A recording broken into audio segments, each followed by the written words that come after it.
most lenders don't actually meet a first-time home buyer until they're already stressed, confused, or half disqualified. Would you say that's a marketing problem, a technology problem, or a mindset problem? Mindset problem. Technology and the marketing can be solved if you have the mindset that this is the target audience you want to go after. Love that. It's all about mindset. All right, let's rewind and set the stage. I want to introduce you guys to Chris Hazen. Chris is the Chief Revenue Officer at FinLocker. Today, we're going to touch on early engagement, educate first, and enterprise scale. This is a subject that's near and dear to my heart. Chris, it's awesome to be on screen with you today. Yeah, it's wild being on this side of your camera. I'm usually helping on the other side, or historically. The tables have turned. That was in a movie. I don't remember which movie, but so let's get into this. This is in my first 4 months at MISMO, there's been a lot of conversations around this topic of early journey engagement, up funnel education, even in the data standard space. And what strikes me is so few lenders have still figured this out. So, you and I have been talking about early engagement, up funnel, first time home buyer education for a long time. I mean, at FinLocker, we were talking about it together for almost 5 years. I know the industry's been talking about it for a decade. From your seat, why do so few lenders still have this solved at an enterprise level? I think it goes back to what your initial question. It's the mindset. It's the transaction at hand now, which I think historically speaking, most are used to, and rightfully so. You got to focus on the revenue coming in each and every month. And it is a hard shift to say we're going to now also take some of our bandwidth and efforts to focus on this future opportunity that is, I think from my seat, I've seen it so much firsthand that there is a lot of proof to this is working. But a lot of people have to experience that firsthand or have the right leadership to say, yeah, this is an area of future. This is how we're going to grow our business long term. So from your seat, the conversations you've had with lenders at all levels, what typically breaks first when a lender tries to solve this? Is it process? Is it technology? Or is it people? I would start with people, because you have to have people buying into this. This is the right decision to make, but it quickly switches into the process. What are we going to do? And staying focused on it. Like, working on the tech side of this, we have to stay laser focused on what are our objectives, what are our outcomes. There's all of these other good ideas that come in, ideas from clients, different things, but what are we trying to achieve, and what are our KPIs for coming out of that? And so you really need to, it starts with the people buying into it, but then the process, which then will lead to the adoption of the people actually in the trenches doing the work, educating those consumers, giving them the tools that are needed, doing the follow-ups. And a lot of good stuff comes out of that, but it's a journey, and it's a shift in a lot of people's mindset and process. So, I know you already hit on this. There's still very much this idea of, the deal in front of me, the transaction that I'm working on, the revenue in the door. But what's the real cost of waiting until a buyer really raises their hand and says, I'm ready? And I'll ask you this from two perspectives: the cost to the lender as well as a cost to the borrower. Yeah, I'll answer that in a few different ways. The cost to the lender is you're missing out on transactions. You're also, of that person, even of the people that are close to ready, you're basically turning into an environment where it's a rate shopping exercise at some point. Because what are you bringing to the consumer of value? Yes, a lot of folks are educated. A lot of these loan officers are great and educated, and some do it better than others. But where do you separate yourself? I have a lot of loan officer clients and leadership that have dealt with it, some of our clients, where that mindset is not just the transaction at hand, it's the long term. Referrals come off of good consumer, engagement. Repeat deals happen when there is a good ecosystem. I mean, you've seen a lot of the studies. I have our friends at First Home IQ posted a lot of the studies about engaging early and often, and that turns into not only repeat business, but referrals. From a consumer perspective, there are so many, and again, some of our friends at First Home IQ and other studies, how many consumers can get over the hump just with some education and a little direction? There's so many of these myths. I mean, what is it? Still a third of the people still think a 20% down is needed. Don't understand different loan programs. You can go as little as 3% down. Some of the aspects where conventional loan, you can drop PMI afterwards. So you're locking in your rate. Just some of this education and a little bit of coaching from professionals. There's a lot of tech out there, a lot of AI and Google consumers can do, but nothing replaces that local loan officer speaking to the market, speaking to that person, and speaking to that person's individual situation, because no two home buyers journey is exactly the same. Love that. So you opened with talking about mindset being really the key to unlocking, this up funnel early engagement, cohort. So let's shift. Let's talk about that mindset shift that needs to take place from going from a point of sale mindset, which is today's loan applicant, to a point of thought mindset, right? Which is I want to be engaging consumers when they're thinking about buying their first home. So we've talked a lot about the idea of educate first. Why is that such a hard shift for loan officers? But more importantly, what actually changes when they embrace it? Like, what do you see change for them in their business when they embrace an educate first mindset? So I'll do the educate first mindset. I think why it's difficult in some situations. It's similar to that consumer, that first time home buyer that doesn't know all of the rules or what goes into play. I would challenge any, loan officer or lender looking at this is how many leads that you have come in that aren't ready to go, and what do you do with them today? Where are they going? What, are you getting any value? What's the actual capture rate on those that are on a second time around? What are you doing? If you're engaging them from an educational standpoint and not pressuring them when they're not ready to apply, you're building that trust, that ecosystem, which with those deals, and I've seen it firsthand with some of our clients, turn into a constant flow of pipeline. Now, it doesn't happen overnight, but 6 months, 8 months, a year down the road, all of a sudden, all those deals that you thought were just not dead deals, they're coming in because you've put yourself first as that educate first and provide value first. So give something of value first before we do it.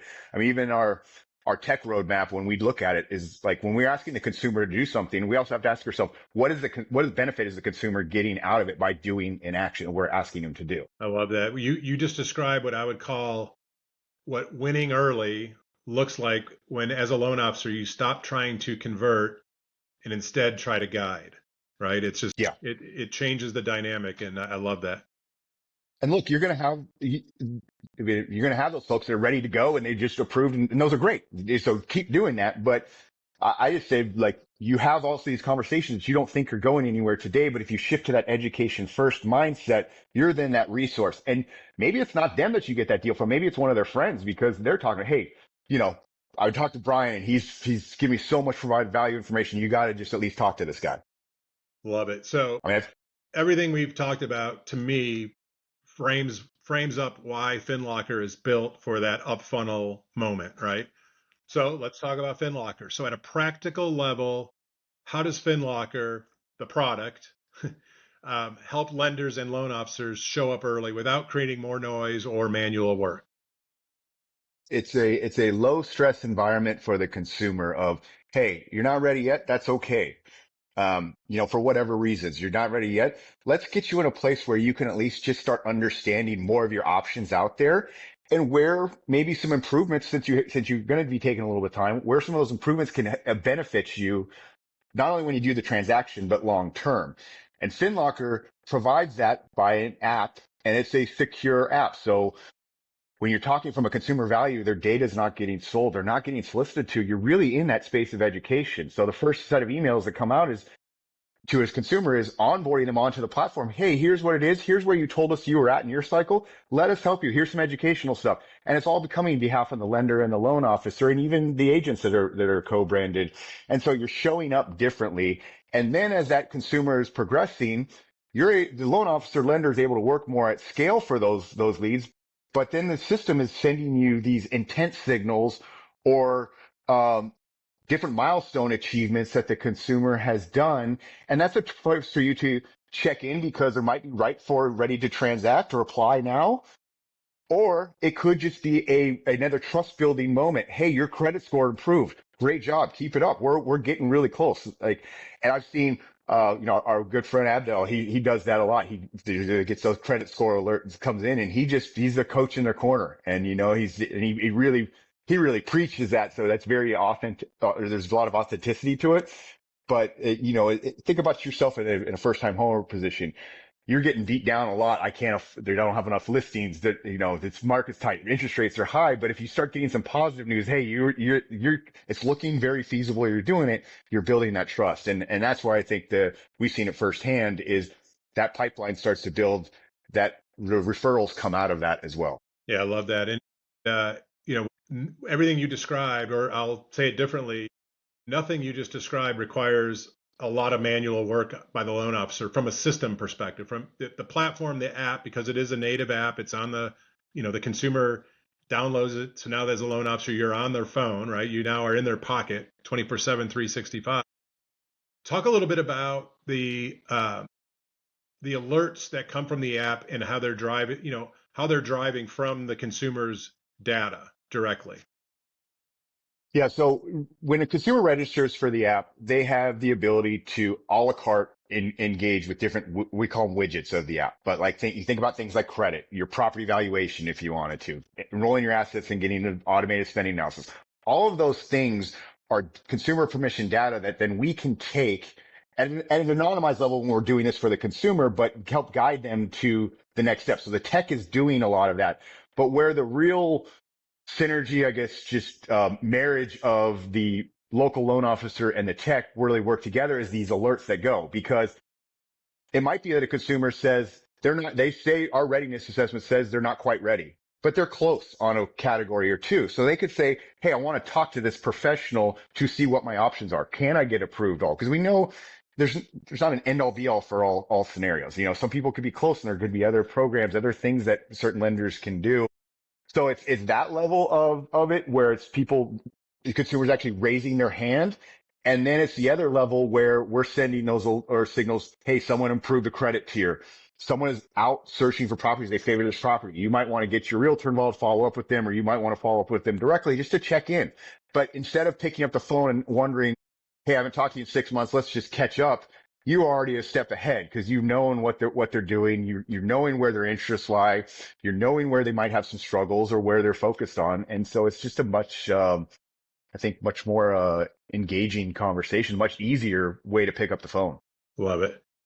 So when your clients are getting this right, and we'll take this up a level to the enterprise level, right? So when the lenders, your clients, are getting this right, what do you see change first? Is it the borrower experience? Is it the loan officer workflow, or the actual economics of their business? Or is it a little combination of all three? I think it's a little combination of all three, but where the light turns on is either at the individual loan officer or going up to the enterprise.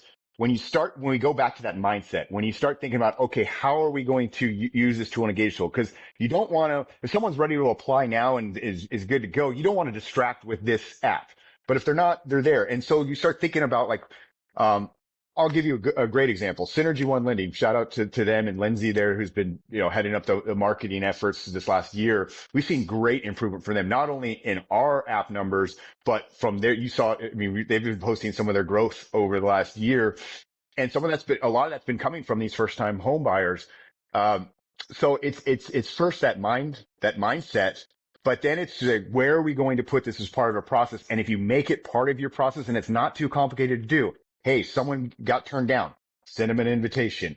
Hey, someone's applied, but they're saying they're not going to do anything until this summer. Great. Send them an invitation. I'm not even ready to apply. Great. Here's an outlet. All of these, and even post close. Hey, you closed and that was that happy path one. Well, here you can get your credit monitored for free. You can get your home valuation, all your net worth tracking, all of that good stuff. So it's just like this kind of the evergreen engagement. But going back to your question, it's really, the mindset first and then the process. And going through a lot of these, when the light bulb comes on in terms of, yes, I see it, the process part is not the hard work. Yeah. I'll shout out Synergy One too. They're one of the early adopters of the FinLocker product at an enterprise level. and they recognize early on that this is a long game for a lot of reasons, right? So let's imagine ourselves coming back onto this podcast, 2 years from now, so January of 2028, and so we come on here 2 years from now. What do you think is going to separate lenders who invested in this early journey engagement from those who didn't? Um, I think one that you'll see another flow of validated, verified borrowers. It just is part of the natural flow. And I think you'll see a build to your brand because you're out there. You have tools, not only you have loan officers educating first. And so if I'm a first time home buyer, do I want to go where I can get some guidance because I don't know everything and this is a confusing world, this mortgage world? Or do I want to go to just when I think I'm ready, go apply and find the lowest rate somewhere?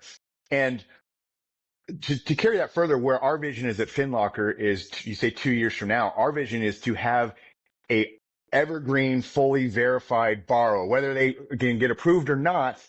Um, they're fully verified income, assets, employment, credits. And so you think about that, and I'm going to actually weave into the MISMO standards. This is where we want to get to, where it's an easy push of a button. Hey, we can send that off to your point of sale. We can send that off to your loan origination system. We're not there yet because there is a lot of this data standards and what can be transferred or not. I mean, this is not just us FinLocker. The industry is not there yet, but I am very encouraged by what you guys are doing at MISMO. I've, worked with MISMO in a past job, but I think that's going to be very important. Just making it easier for the consumer to use their data because their data is valuable, making it easier in their life. So they've been using this app for a year. Push a button and I can take my stuff to the next level. Yeah, I love that, and I've always thought about I think about the stress and anxiety that any home buyer goes through, but the level of anxiety that a first time home buyer is going to go through because it's the first time they're doing that, right? And so what you describe with this evergreen verified, fully verified borrower, not only is it create a better process when it is time to apply, but the transparency that that consumer has early as they're going through the process, I just can't. I always look at this. I see the stress level going down, and taking a lot of anxiety out of a process and actually making it as enjoyable as it could be to go spend a couple $100,000 to buy this big asset.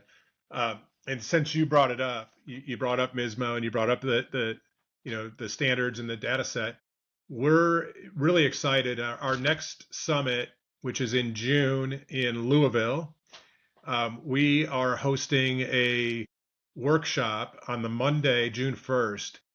And the workshop is going to be focused on up funnel, pre-application, pre-qualify, I'd say pre-qualification, and identifying, bringing together all the players like FinLocker and some of the credit providers and other technology platforms, lenders, potentially even regulators, and the agencies into one room and start talking about what does a world look like when we can actually create a standard where a consumer's data is truly portable and usable for home buying and home financing application. So that workshop I think is going to be really exciting. I'm excited for the cross section of participants that'll be in that room, and mostly excited for what I know will come out of that, which is a blueprint and a roadmap for further innovation in our industry.